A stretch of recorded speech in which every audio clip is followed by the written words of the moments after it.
Sheshi Strauss, apo siç njihet ndryshe si zona e Xhamllikut në kryeqytet, i shtohet hapësirave publike në të cilat mund të përdoret internet pa kabël. Bashkia e Tiranës ka vënë në dispozicion të qytetarëve të kësaj zone ofrimin falas të internetit për të gjithë ata qytetarë që kalojnë kohën e lirë në këtë shesh.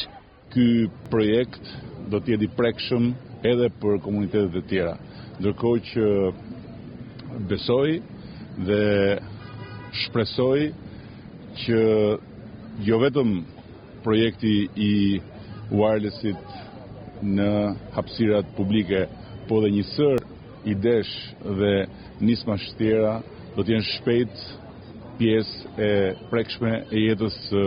komuniteteve dhe posaçërisht